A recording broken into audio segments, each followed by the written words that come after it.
Hello and welcome to Education Matters official YouTube channel. This is Jay Prakash and today we are going to discuss CUT previous year paper. आज जो है हम जो discuss करने वाले हैं वो लॉजिकल रीजनिंग एंड एप्टीट्यूड जिसमें CUT के एग्जाम में एक जनरल टेस्ट आता है उसके बिहाफ पे सारे प्रैक्टिस करने वाले हैं। ये हमारा सेकंड वीडियो है। फर्स्ट वीडियो में आपने देखा था कुछ क्वेश्चंस हमारे ऐसे थे जो प्रैक्टिस टेस्ट से रिलेटेड थे। आज भी सेम पैटर्न के क्वेश्चंस हम लेकर आए हैं जिसकी प्रैक्टिस करके आप एग्जाम में अच्छे मार्क्स ला सकते हो। ओके, सो स्टार्ट करते हैं। देखते हैं हमारे पास क्वेश्चन नंबर फर्स्ट किस चैप्टर से रिलेटेड होगा। ओके, सो फर्स्ट क्वेश्चन हमारे पास है एवरेज चैप्टर से related. If the average weight of 10 student is 25 kg। अच्छा, एवरेज वेट दे रखा है 10 स्टूडेंट का 25 kg and that of other 10 student is 35 kg। Okay, so पहले हम क्या करेंगे, एवरेज जो दे रखा है उसका टोटल पहले हम निकालेंगे नंबर ऑफ केजी और एवरेज से मल्टीप्लाई करके, ये 250 आ जाएगा। अदर वाले में क्या दे रखा है 10 इंटू 35, ये आ जाएगा आपका 350। अब नेक्स्ट क्वेश्चन में क्या क्या है ये पढ़ने से पहले हम इसका टोटल कर लेंगे। टोटल करेंगे हमारे पास आ जाएगा 600। Okay, then the average weight of 20 student. 20 student का एवरेज वेट बताना है। टोटल हमारे पास 600 एवरेज के लिए डिवाइड कर लीजिए, आपका आंसर क्या आ जाएगा 30। विद इन 30 सेकेंड इस क्वेश्चन का आंसर 30 ही आया है। ठीक है, तो आपको भी प्रैक्टिस इसी लेवल की बना के रखनी है कि कोई भी क्वेश्चंस हम रीड करें और तुरंत वैसे ही सॉल्व करते जाएं, तुरंत हमारे पास आंसर है। तो इस क्वेश्चंस का आंसर आया है option number A 30। I hope कि फर्स्ट क्वेश्चन एवरेज चैप्टर से रिलेटेड था, आप लोग को क्लियर हुआ होगा। नेक्स्ट क्वेश्चन देखते हैं किस चैप्टर से रिलेटेड है। नेक्स्ट क्वेश्चन जो आया आपके पास वो परसेंटेज से रिलेटेड है। परसेंटेज की साइन जब भी दिखे आप बेस मान लेना 100। आपको इतना माइंड में बैठा के चलना है। जब भी परसेंटेज का साइन आपके पास दिखे आप ये समझ लो उसके नीचे 100 लगाओगे या उसके बिहाफ पे 100 को लेके ही सॉल्व करोगे क्वेश्चन को। ओके, सो ऑफ का मतलब यहाँ पे हो गया मल्टीप्लाई। अब देखो क्वेश्चन में क्या पूछ रहा है, पहले हम यहां तक सॉल्व करेंगे क्वेश्चन को। सो 44% of a number is 2288। So x कोई नंबर है हमें नहीं पता है, उसका 44% की वैल्यू जो आएगी वो 2288 ही आएगी। ठीक है, तो पहले हम टोटल नंबर निकाल लेते हैं कि इसका नंबर क्या होगा। तो इसके लिए हम क्या करेंगे, 2288 इंटू 100 अपॉन 44 इस तरीके से करेंगे। और जब इस वैल्यू को हम सॉल्व करेंगे तो ये वैल्यू हमारे पास मिलेगी 52 की। 52 को 100 से मल्टीप्लाई किया तो हमारे पास नंबर कितना मिल गया 5200। अब नेक्स्ट कहते हैं कि what will be 87% of the number, यानी कि 5200 का 87% जब आप फॉलो करोगे या सॉरी सॉल्व करोगे तो कितना आएगा। सो अब देखो 52 मल्टीप्लाई 87 हमारे पास हो गया। क्वेश्चन के आंसर जो है एलिमिनेटिव बेस पे कैसे कर पाओगे जल्दी तरीके से देखो, 7 इंटू 2 14, कैरी 1 बच जाएगा। अब हमें सीधे चलना है आंसर के ऊपर। देखो लास्ट में कहीं पे 4 दिख रहा है, ऑप्शन नंबर ए में दिख रहा है, ऑप्शन नंबर बी में दिख रहा है, सी और डी में है ही नहीं। ठीक है, तो यानी कि या तो ऑप्शन नंबर ए होगा या तो ऑप्शन नंबर बी होगा। नेक्स्ट यहाँ पे हम पूरा मल्टीप्लाई करके चेक कर लेते हैं। 7 टू जा 14, कैरी 1 आ गया, 7 5 जा 35 एंड 8 टू जा 16 और कैरी 1 हमारे पास है, इसको भी ऐड करेंगे तो 7 और 5 12 हो गया। अब देखो लास्ट सेकंड लास्ट में हमारे पास 2 होना चाहिए, फिर हम एक बार चेक कर लो 12 3 और 1 52 आ गया, यहाँ हम 2 लिख देंगे, कैरी अभी भी हमारे पास 5 है और 8 5 जा 40 plus 5 is equal to 45। So right answer option number B हो गया 4524। आई होप कि ये क्वेश्चन भी क्लियर हो गया होगा। सो नेक्स्ट क्वेश्चन देखते हैं, question number third. Question number third time and work chapter से रिलेटेड है। देखो एक चैप्टर से रिलेटेड एक ही क्वेश्चन हम लेकर आए हैं, इसकी प्रैक्टिस अच्छे से बना के रखो।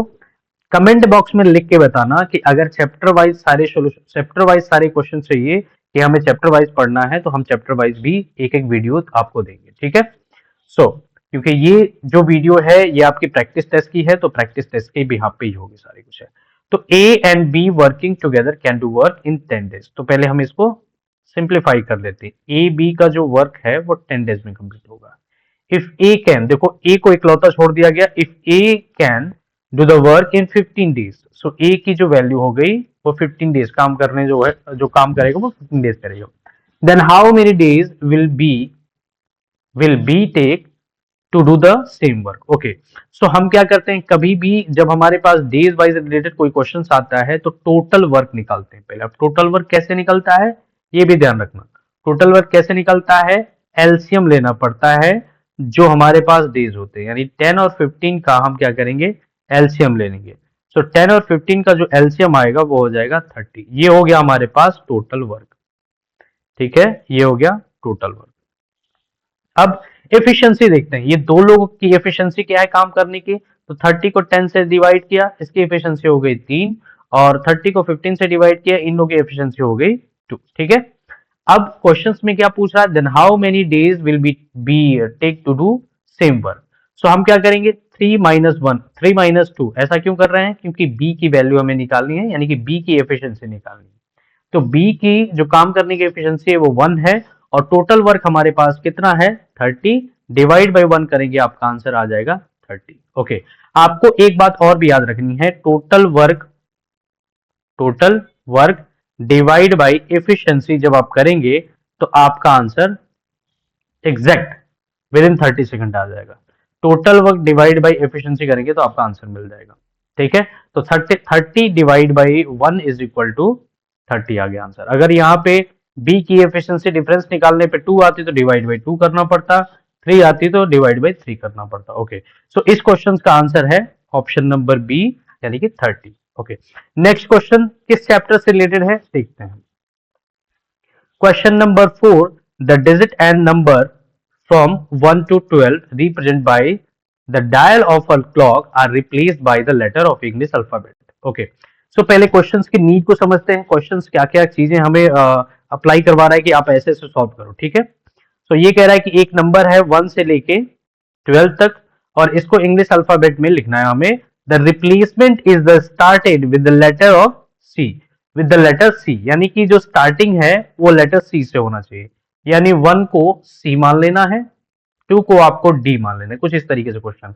अच्छा, इस क्वेश्चन के भी यहाँ पे सॉल्व करने से पहले मैं एक बात बता दूं, ये 4th रो का टोटल क्वेश्चन हो गया, यानी हमारे पास जो रो है 1, 2, 3 एंड 4, 90% बच्चे ऐसे होते हैं जो 4th रो वाले क्वेश्चंस को रीड ही नहीं करते हैं और स्किप करके दूसरे क्वेश्चंस पे चले जाते हैं। ऐसा बिल्कुल भी नहीं करना है।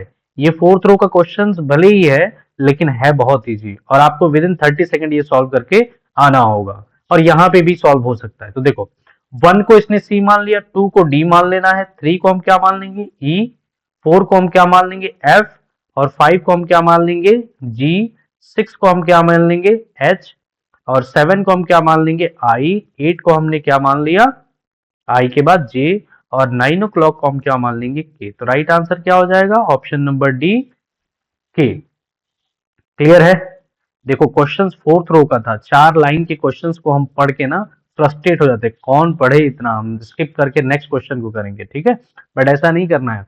जो जितने लेंदी क्वेश्चन दिखते हैं ना वो बहुत इजी होते हैं, सिर्फ आपको उसका वैल्यू समझ में आना चाहिए। ठीक है, नेक्स्ट क्वेश्चन देखते हैं। आई होप कि क्वेश्चन नंबर 4 तक सारे पैटर्न क्लियर होंगे आपको। Next, okay, consider the following pair, आपको पेयर बतानी है और choose the most appropriate answer from the option given below. Okay, so आपको क्या करना है, चेक करना है कि कौन कौन से ऑप्शन आपके पास राइट हैं, उसको टिक करना है। देखो, इंटरनेशनल वुमेन्स डे 8 मार्च राइट है, वर्ल्ड अर्थ डे 22 मार्च ये भी राइट है, इंटरनेशनल लेबर डे, देखो ये एक ऐसा क्वेश्चन है, हम पढ़ा तो सीयूटी के बच्चों को रहे हैं, पर यूपीपी के एग्जाम में जो है, अभी रिसेंटली एक एग्जाम हुआ है, सबसे बड़ी भर्ती हुई है उत्तर प्रदेश पुलिस भर्ती की। ठीक है ना, तो उसमें ये क्वेश्चन आया हुआ है, इंटरनेशनल लेबर डे 1 में, और अब देखो इंटरनेशनल योगा डे 21 में, नहीं बिल्कुल, ये 20 मई की जगह पे यहाँ पे होना चाहिए जून, ये क्या है रॉन्ग है, तो इसको हम रॉन्ग कर देंगे। और वर्ल्ड हेल्थ डे ये हो गया 7 अप्रैल। गुड, सो अब हमने क्या देखा, ये राइट है, ये राइट है, सी राइट है और ई राइट है। ऐसा कोई ऑप्शन में है हमारे पास ए बी, और देखो यहाँ पे क्या होना चाहिए था, ए बी के बाद यहाँ पे होना चाहिए था सी। सो ए बी सी करेक्ट कर लेना आप लोग, और ए बी सी ई होना चाहिए, डी वाला जो है यहाँ पे रॉन्ग है, क्योंकि मई के यहाँ पे मई मंथ की जगह पे यहाँ पे जून होना चाहिए, तो ए बी सी ई होगा यहाँ पे। ठीक है, आई होप कि ये डे वाइज वाले क्वेश्चंस आपको रिमेंबर हो गए होंगे। वनडे एग्जामिनेशंस की बात करें, सीयूटी की बात करें, कैट एग्जामिनेशंस की बात करें, या यानी कि मैट एग्जाम की भी बात करें, तो डे से रिलेटेड क्वेश्चंस आपको 1 एंड 2 क्वेश्चंस देखने को मिलेगा, इसलिए मंथ वाइज सारे डे आपको रिमेंबर होने चाहिए। ओके, नेक्स्ट क्वेश्चन देखते हैं हमारे पास क्या है। Next question, match least first and with least second. ठीक है, लीस्ट फर्स्ट वाले को लीस्ट सेकंड से मैच करना है आपको। देखो ये डांस फॉर्म से रिलेटेड है, तो हम क्या करते हैं, पहले इसको समझते हैं कि भरतनाट्यम का रिलेशन किससे है। भरतनाट्यम डांस फॉर्म है, उसका रिलेशन किससे होगा, तो ये आपका आ जाएंगे। चलो मैं सॉल्व करता हूँ। कृष्णा अय्यर जो है वो भरतनाट्यम से रिलेटेड है। ठीक है, उसके बाद सितारा देवी जो है वो किससे रिलेटेड है, कथक से रिलेटेड है। ठीक है, नेक्स्ट उड़ीसी में सॉरी सोनल माल सिंह जो है वो उड़ीसी से रिलेटेड है। ठीक है, और कुचिपुड़ी जो है, कुचिपुड़ी जो डांस फॉर्म है उससे रिलेटेड है लक्ष्मी नारायण शास्त्री। अब ये चार जो डांस फॉर्म है, इसको आपको ये भी रिमेंबर रखना पड़ेगा किस किस स्टेट से रिलेटेड है। ठीक है, एक तो उड़ीसी जो लिखा है वो उड़ीसा स्टेट से रिलेटेड है, या तो आपको पहले ही पता चल गया होगा। कथक जो है वो यूपी से रिलेटेड है, इसको आप लिख लेना होगा, यूपी से रिलेटेड है। Bharatanatyam south India dance form है, और इसको लिख सकते हैं आप तमिलनाडु। ठीक है, तो तमिलनाडु का ये डांस फॉर्म है, साउथ इंडिया का है। कुचिपुड़ी जो है वो आंध्र प्रदेश की डांस फॉर्म है, कुचिपुड़ी आंध्र प्रदेश से रिलेटेड। ठीक है, और इसके लिए ऑप्शन क्या बनेगा, फर्स्ट का अगर हमें थर्ड मैच करना है तो ऑप्शन नंबर डी बनेगा। क्लियर है। क्वेश्चन नंबर 6, आई होप हमने मैथ्स का देखा क्वेश्चन, उसके बाद जनरल अवेयरनेस पे चले आए। दोनों टाइप के क्वेश्चंस को आपको बखूबी आपने समझा होगा। ठीक है, next question number 6, the man score obtained 50 student is found to be 79.5. Later on it was found that the score of one student was read 94 in place of 49, यानी 49 की जगह पे इसने रीड क्या कर लिया, 94, and the score of another student was read 69 in place of 89, यानी 89 की जगह पे क्या रीड कर लिया, 69। So find the correct mean की बात कर रहा है, यानी करेक्ट करेक्ट हमें करना है। तो पहले हम क्या करें, 50 स्टूडेंट इन 79.5 को मल्टीप्लाई करें टोटल फाइंड आउट करने के लिए। टोटल फाइंड आउट करेंगे तो 50 इंटू 79.5। अब इसकी वैल्यू क्या आएगी, इसकी वैल्यू आपके पास मिल जाएगी समथिंग 3975 की मिल जाएगी। आप कैलकुलेट करके देख लेना, 3975 की मिल जाएगी, क्योंकि मैंने क्वेश्चन काफी बार बना लिया है, इस वजह से मुझे नंबर याद हो गई है। ठीक है, तो 3975 हो गए।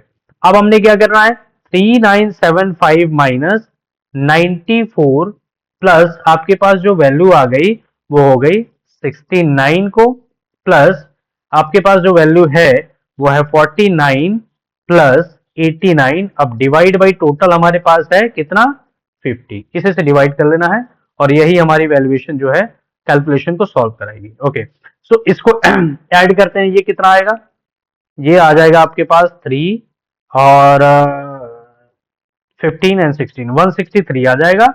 और इसको ऐड करते हैं, 998 आ गया, 8412 आ गया, 138 आ गया। तो अब हमारे पास वैल्यू जो बचेगी 3975 माइनस 163 प्लस 138 डिवाइड बाई 50 आ जाएगा। अब ये वैल्यू हमारी प्लस में है, तो पहले हम इसको प्लस कर देंगे, 3975 प्लस 138, ये हमारे पास आ गया 3, और ये आ गया 7 3 10 एंड प्लस 1 11, कैरी 1 आ गया, 10 11 हो गया, और ये हमारे पास हो गया 4113। अब 4113 को हम किससे माइनस करेंगे, 163 से माइनस करेंगे। तो 163 से माइनस किए, यहाँ पे 0, और यहाँ पे 11 माइनस 6 5 आ गया, फिर यहाँ पे 0 आ गया, तो 0 यहाँ पे 9 आ गया, यहाँ पे हो जाएगा 3950। अभी क्या वैल्यू हमारे पास बची हुई है, डिवाइड बाई 50, डिवाइड बाई 50, यानी कि 3950 डिवाइड बाई 50 करेंगे तो 0 से 0 कैंसिल, 5 7 जा 35, और बच गया हमारे पास क्या, 5 7 जा 35, बच गया हमारे पास 4, और ये 45, 5 9 जा 45। सो राइट आंसर हमारे पास आ गया option number C. I hope कि ये क्वेश्चन क्लियर होगा। पहले हमने क्या किया, 50 स्टूडेंट, यानी 50 जो स्टूडेंट है उनके जो एवरेज दे रखे हैं, या ऐसे कि 79.5 से हमने मल्टीप्लाई कर लिया, टोटल कर लिया। अब जो करेक्शन करना था हमें, जो 49 की जगह पे 94 कर लिया, उसको इंटरचेंज करके हमने ऐड कर लिया, 94 69 एक जगह कर लिया, 49 89 एक जगह कर लिया, दोनों को प्लस करके 3975 से माइनस करने के बाद डिवाइड बाय 15 किया, तो हमारा राइट आंसर आ गया option number C. I hope ये क्वेश्चन क्लियर होगा सभी कैंडिडेट को। अब नेक्स्ट क्वेश्चन देखते हैं किस चैप्टर से रिलेटेड है। Next question, question number 8, missing number इसे बोलते हैं, जो कि लॉजिकल रीजनिंग से रिलेटेड है ये, ठीक है, लॉजिकल रीजनिंग से रिलेटेड चैप्टर है। देखते हैं कितने कैंडिडेट इस क्वेश्चन का आंसर दे सकते हैं, ठीक है। अच्छा, इस क्वेश्चन के आंसर को सॉल्व करने से पहले आपको ये नंबर जो आपके पास ऑप्शन है ना, इसको ध्यान से देखना पड़ेगा। दो नंबर ऐसे हैं जो हाईएस्ट हैं, ठीक है। तो जो हाईएस्ट नंबर है, क्योंकि आपके पास जो नंबर है वो स्मॉलेस्ट, स्मॉलेस्ट एंड अगेन थोड़ा सा हाईएस्ट, फिर अगेन हाईएस्ट, कुछ इस तरीके से नंबर है। तो जब इंक्रीजमेंट में नंबर दिखे ना, तो आपको 99% चांस ये मान लेना है कि हाईएस्ट वाला नंबर चाहिए, आपका आंसर होगा। सॉल्व कैसे करना है ये देख लीजिए। 2 into 8 is equal to 16 plus 1 is equal to 17, यानी कि 2 को 8 से मल्टीप्लाई कर दिया, एक जोड़ दिया, तो ये वाले नंबर आ गए, ठीक है। अगेन देखना, 17 into 8 ये कितना आएगा, 8 7 जा 56, कैरी बच गया 5 एंड 8 1 जा 8, ये आ गया आपका 136, प्लस 1 करेंगे तो आपका आंसर क्या बन जाएगा, 137 बन जाएगा। आई होप कि आपको ये पैटर्न समझ में आ रहा होगा, किस तरीके से मैं ये पैटर्न सॉल्व करने की कोशिश कर रहा हूं। ओके, अब क्या करना होगा, सो 137 इंटू 8, और क्या करना है, प्लस 1 करना है। तो पहले इंटू 8 कर लेते हैं, 8 7 जा 56, कैरी बच गया आपके पास 5, 8 3 जा 24 और 5 9 आ गया, और आपके पास बच गया 8 3 जा 24, 5 9 आपके पास हो गया 2, और 8 1 जा 8 प्लस 2 1096, बट आपको क्या करना है, प्लस 1 करना है, तो आपका राइट आंसर होगा option number A. I hope कि ये क्वेश्चन मिसिंग नंबर का भी आपको समझ में आया होगा। नेक्स्ट क्वेश्चन, क्वेश्चन नंबर 9 देखते हैं हमारे पास क्या है भाई। How many triangle are there in the given figure, यानी कि ये ट्राइंगल फिगर आपसे पूछ रहा है कि टोटल ट्राइंगल कितने हैं आपके पास, ठीक है। तो ये बहुत इजी क्वेश्चन है। देखो, ये क्वेश्चंस भी उत्तर प्रदेश पुलिस के एग्जामिनेशन में पूछा गया है, और कहीं ना कहीं 2023 में जनरल टेस्ट पेपर सीयूटी के एग्जाम में भी पूछा गया है। बेसिक वे पहले मैं समझाता हूं आपका। ये एक ट्राइंगल है, इसको आप सिंगल ट्राइंगल कह सकते हो, बेसिक में समझा रहा हूं। अगेन ये ट्राइंगल है जिसमें एक लाइन हमने ऐसे ड्रॉ कर दिया, तो इसको आप कहोगे 1 2, सो आपने क्या करना है, 1 + 2 = 3 काउंट कर लेना है। अगेन एक और ट्राइंगल में बनाओ, और उसमें 2 कॉलम ऐसे क्रॉस कर लिख दूं मैं ऐसे, तो आपको क्या करना है, 1 2 एंड 3 कर लेना है, और आपका आंसर ऐड करके आ जाएगा, तो ये हो जाएगा 6। अगेन जितनी बार आप ड्रॉ करोगे, जितने कॉलम को आप यहाँ पे ड्रॉ करते रहोगे, उसमें क्या करना है, नंबर फिट कर देना है, और आपका आंसर बन जाएगा, यानी कि ये आ जाएगा 10, ठीक है। बीच में अगर एक क्रॉस कर देंगे, इस तरीके से क्रॉस कर देंगे, तो ये ऑल ओवर 10 बना है, तो ये भी 10 बन जाएगा। ये आपको याद रखना है, ये 6 बना है तो ऊपर भी 6 बन जाएगा, कुछ इस तरीके से शॉर्ट फॉर्म होता है। तो ये कितना है ये बताइए आप। अब देखो, ये 3 हो गया, ये भी 3 है, ये भी 3 है, 9 हो गए, ठीक है, और ये भी 3 है, ये कितने हो गए, 12 हो गए। सो ऑल ओवर हमने काउंट कर लिया, कितना हो गया, 12। Right answer is option number A, कितने आ गए, 12, ठीक है।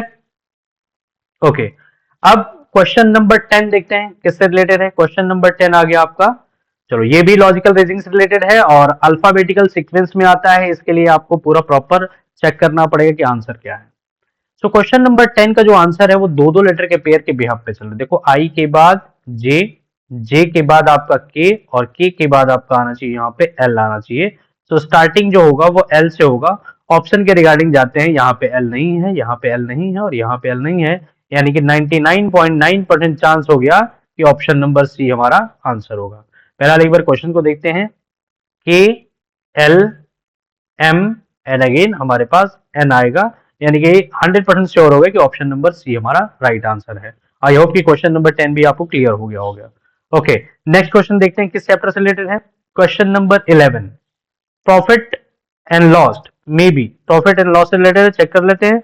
Wholesaler sale 20 pen and market price, हाँ बिल्कुल प्रॉफिट एंड लॉस रिलेटेड है। सो अब 20 पेन मार्केट प्राइस हो गई, एमपी हो गया, ठीक है। 16 होलसेलर 20 पेन, मार्केट प्राइस है 16 पेंस, रिटेलर, और रिटेलर में हो गया 60 पेंस, ठीक है। तो अब आपने क्या करना है, क्वेश्चन को सॉल्व करने के लिए एमआरपी जो हो गई हमारे पास वो 16 की हो गई, ठीक है ना। एमआरपी जो हो गई वो 16 की हो गई, और एसपी जो हो गया सेलिंग प्राइस जो हमारी हो गई वो 20 की हो गई। तो अगर हम सपोज ऐसा सोचें कि एमआरपी जो हमारे पास है, जो एमआरपी हमारे पास है वो 100 की है, यानी बेस मान लो हमारे पास 100 की है, ठीक है। एक पेन की कीमत जो हो गई वो 100 रुपीज हो गई, ठीक है, जो एमआरपी हमारे पास 16 थी। सो एक पेन की कीमत हमारे पास हो गई 100 हो गई। सो अब हमें क्या करना है, 16 पेन की कीमत कितनी हो जाएगी, सो 16 इंटू 100 इज इक्वल टू 1600, ठीक है। 16 पेन की कीमत कितनी हो गई, 1600। एसपी हमारे पास कितना है, 20। जब एमआरपी को इससे हम डिवाइड करेंगे तो हमारे पास वैल्यू क्या आ जाएगी, 80 आ जाएगी। क्वेश्चन को ध्यान से पढ़ना। यहां लिखा है the retailer sell them and at the market price, ठीक है, determine the gain percentage of retailer. अब यहां पे आ गया 80। अब देखो प्रॉफिट परसेंटेज फॉर रिटेलर, यानी कि प्रॉफिट परसेंटेज क्या होगा रिटेलर का।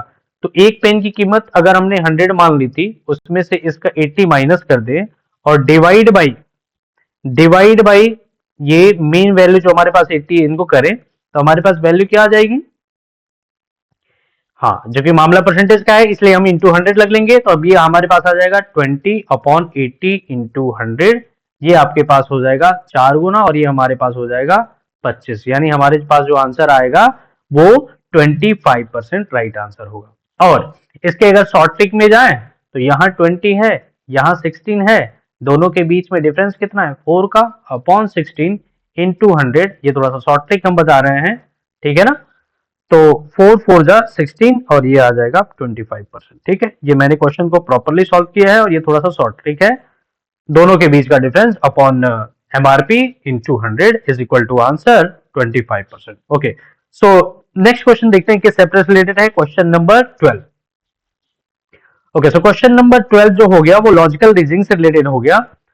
आपके पास जो वर्ड दे रखा है ये कह रहा है if first 3 letter of the word are reverse, okay, यानी कि 3 वर्ड को हमें रिवर्स लिखना है, तो हम कैसे लिखेंगे, COS, इस तरीके से are reverse, then last 3 letter are added and then the remaining letter are reverse and added, ठीक है। ऑल 3 लास्ट के 3 लेटर क्या करना है हमें, लास्ट के 3 letter are added and then the remaining letter are reversed and added, then which letter will be exactly in the middle।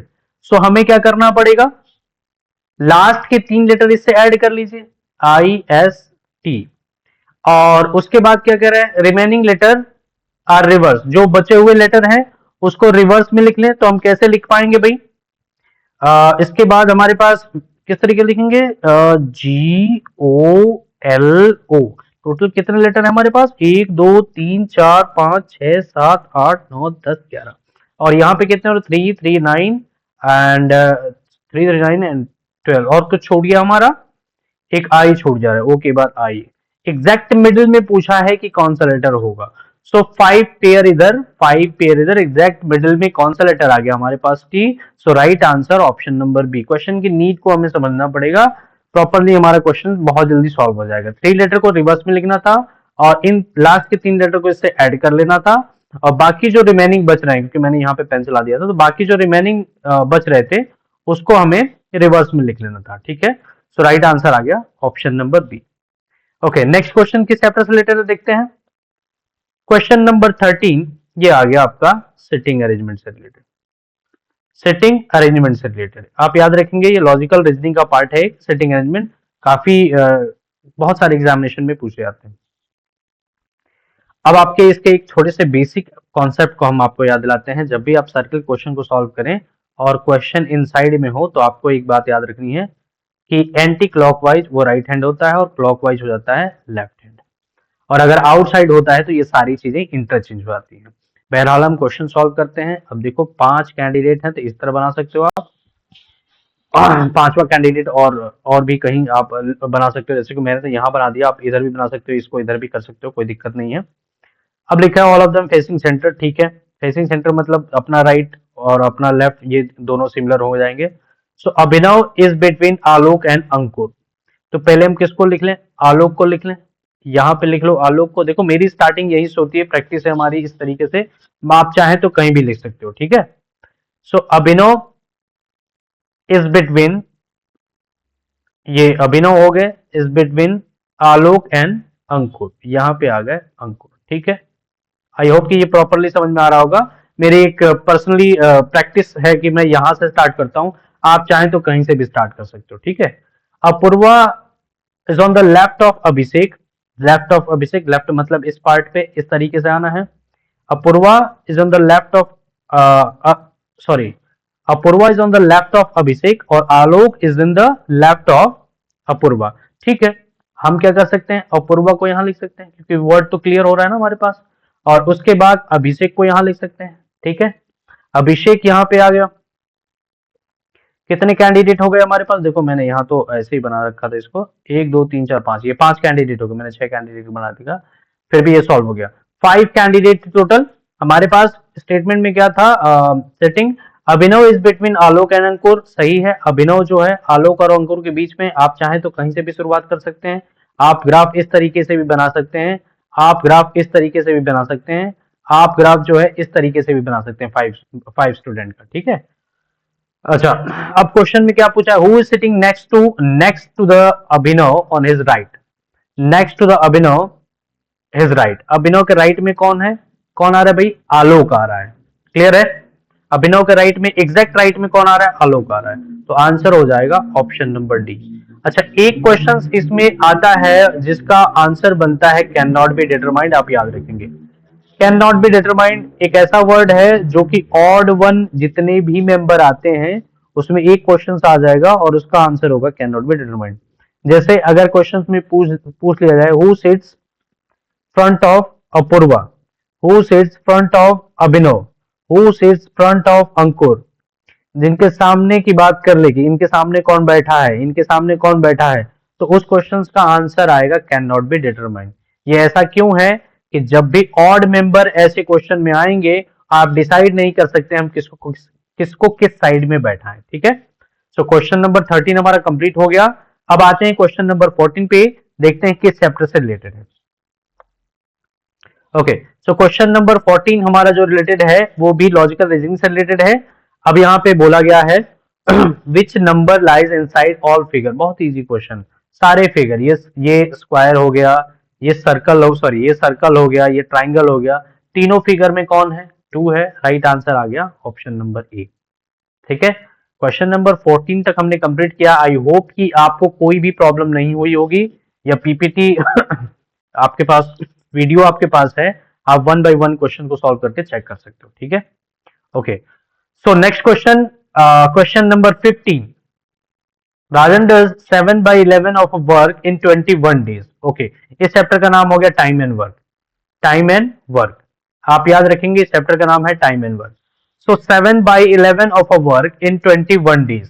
ठीक है, how many more days will be take complete the work. Okay, so 7 by 11 work कितने दिन में, 21 days में, तो एक दिन की वैल्यू निकालेंगे हम। अगर एक दिन की वैल्यू हम निकालने जाए तो हमारे पास किस तरीके से होगा वैल्यू, 21 इंटू 11 अपॉन 7, तो ये आ जाएगा आपके पास कितना, 33 डेज, ये हो जाएगा टोटल 33 डेज। अब कह रहा है कि how many more days will it take to complete the work, total work हमारा 33 डेज का था, टोटल जो वर्क है हमारा 33 डेज का था, और उसने सिर्फ और सिर्फ 21 डेज में 7 by 11 जैसा वर्क किया। ठीक है, तो हमने क्या करना है, टोटल वर्क से इस 21 को माइनस कर लेना है, बस हमारा आंसर रेडी है, option number B is correct answer. ठीक है, रिक्वायर्ड जो रिमेनिंग हमारे पास टाइम चाहिए वो टोटल में से हमने 21 को माइनस किया, और ये हमारा आंसर आ गया option number B 12 days. I hope कि 15 क्वेश्चन तक आप लोगों को कोई प्रॉब्लम नहीं होगी, सारे क्वेश्चन आपको प्रॉपरली समझ में आए होंगे। ठीक है, ओके, सो फाइनली ये 15 क्वेश्चन तक था। अगर आपको वीडियो अच्छी लगती हो तो लाइक शेयर कमेंट जरूर करें, एंड सब्सक्राइब तो जरूर ही करें। ठीक है, मिलते हैं नेक्स्ट वीडियो में, थैंक यू सो मच।